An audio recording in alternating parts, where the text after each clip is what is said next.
Olá! Hoje a gente vai mergulhar numa história muito conhecida, né? A parábola do joio e do trigo, que Jesus contou. Exatamente, uma narrativa bem visual, cheia de simbolismo. Sim, e a nossa ideia aqui é tentar decifrar um pouco esses símbolos, sabe? Entender essa mensagem sobre o bem e o mal convivendo. E o que acontece depois? Uma análise interpretativa, né? Focando no significado por trás da história. Isso. Então vamos lá. Relembrando rapidinho. Tem um homem que semeia a boa semente, o trigo, no campo dele. Certo? Só que aí, de noite, vem o inimigo e, planta o joio ali no meio, uma erva daninha. E o detalhe é que no começo o joio e o trigo são muito parecidos, né? Difícil diferenciar. Exato. Aí crescem juntos. Os servos veem aquilo e falam: patrão, vamos arrancar esse joio. A reação natural, né? Tirar o que é ruim. Pois é. Mas o dono surpreende. Ele fala: não, deixa crescer junto até a colheita, para não correr o risco de arrancar o trigo bom junto. Uma pausa estratégica, digamos assim. Isso. E só na colheita é que vem a ordem. Separem primeiro o joio para queimar, depois o trigo para o celeiro. É basicamente essa história. E, felizmente, a própria narrativa bíblica traz a chave de interpretação, né? Jesus explica os símbolos para os discípulos. Ah, sim, ajuda bastante. Então, olha só. O semeador da boa semente é o Filho do Homem, Jesus. Ok. O campo é um mundo onde todos nós estamos. Faz sentido. A boa semente, o trigo, são as pessoas que pertencem ao reino. E o joio, bom, são os que pertencem ao maligno. Direto ao ponto. E o inimigo que semeou? O diabo, a fonte do joio na história. Colheita, esse momento final de separação, é o fim dos tempos.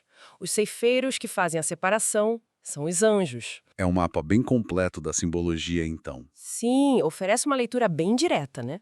E é aqui que a coisa fica, para mim, realmente interessante. Essa ordem de esperar. Deixar o joio ali crescendo junto com o trigo, Aham. porque essa espera toda. O dono é bem explícito, não arranquem agora. Isso sempre me deixou pensando, qual o sentido dessa paciência? É uma ótima pergunta. E a interpretação aponta para algumas coisas. Primeiro, a prudência que você mencionou, né? O risco real de prejudicar o trigo na tentativa de arrancar o joio. Certo, a dificuldade de distinguir no início. Exato. Mas mais profundamente, indica que o julgamento final, a separação definitiva, não é para agora. É algo reservado. Não é tarefa nossa, então. Segundo essa leitura, não. É uma tarefa divina para o fim dos tempos. E aí entram os critérios para essa separação. Quem é joio? Quem seria o joio nessa interpretação? Olha, a explicação é bem específica. São identificados como aqueles que praticam o mal. O pecado, mesmo atos que talvez a gente pense que não prejudicam ninguém diretamente. Como o exemplo que às vezes citam sobre relações fora do padrão estabelecido. Entendi. E um ponto crucial, não só quem pratica o mal, mas também quem leva outros a pecar, quem é pedra de tropeço, né? Ah, a influência negativa. Isso é forte. E o trigo? Quem são os justos? O trigo são os justos, sim, aqueles que pertencem ao reino.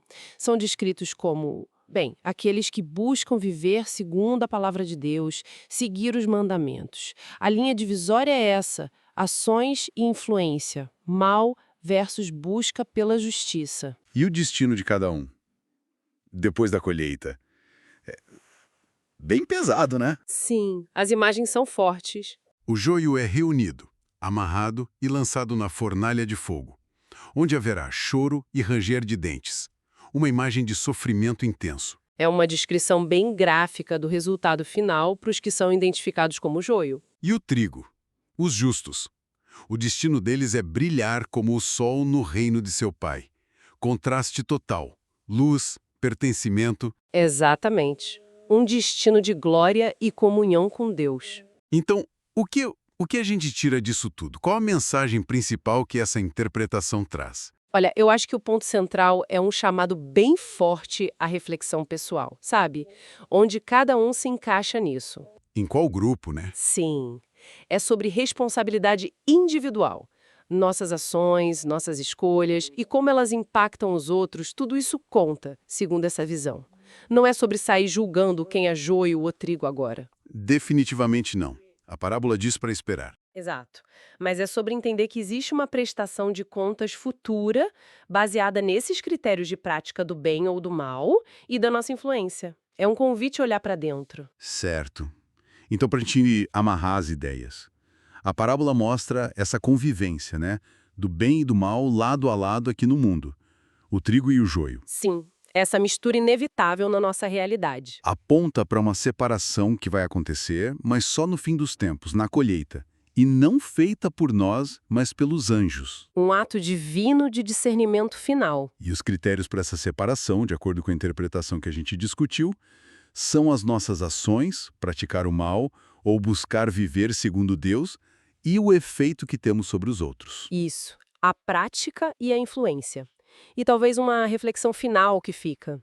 Pensando nessa paciência de Deus, nessa espera. Sim, Se o joio e o trigo são tão parecidos no começo e convivem tão perto, como a gente lida com essa ambiguidade no dia a dia? Nas nossas relações, até dentro da gente mesmo, sabendo que essa clareza total só vem depois. É algo para se pensar, né? Com certeza. Uma reflexão importante. Se você gostou deste vídeo, digite amém nos comentários.